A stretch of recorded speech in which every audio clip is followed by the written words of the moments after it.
Hello there. So you want to know how you can simply go ahead and create a Discord server for the gamers. This is going to be the only video that you'll ever need to watch on the internet. So with that being said, let's just get straight into the video, shall we? So first things first, what you need to do is simply go ahead and log in into your Discord account either on the website or the application itself. And once you've done that, all you need to do is simply click on add a server right over here.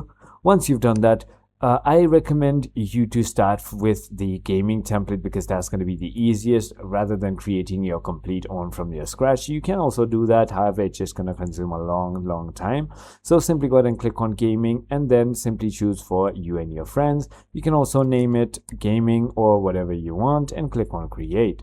Once you've done that, as you can see, the gaming server is going to be created. It's going to have a general tab. It's going to also have clips and highlights tab, and it's going to have a lobby and gaming voice channel. So you can add on to these by clicking on right clicking over here and clicking on creating channel or creating category. So it is as simple as that. I hope this video was helpful to you. If it was, hit that like button and I'll see you on the next one.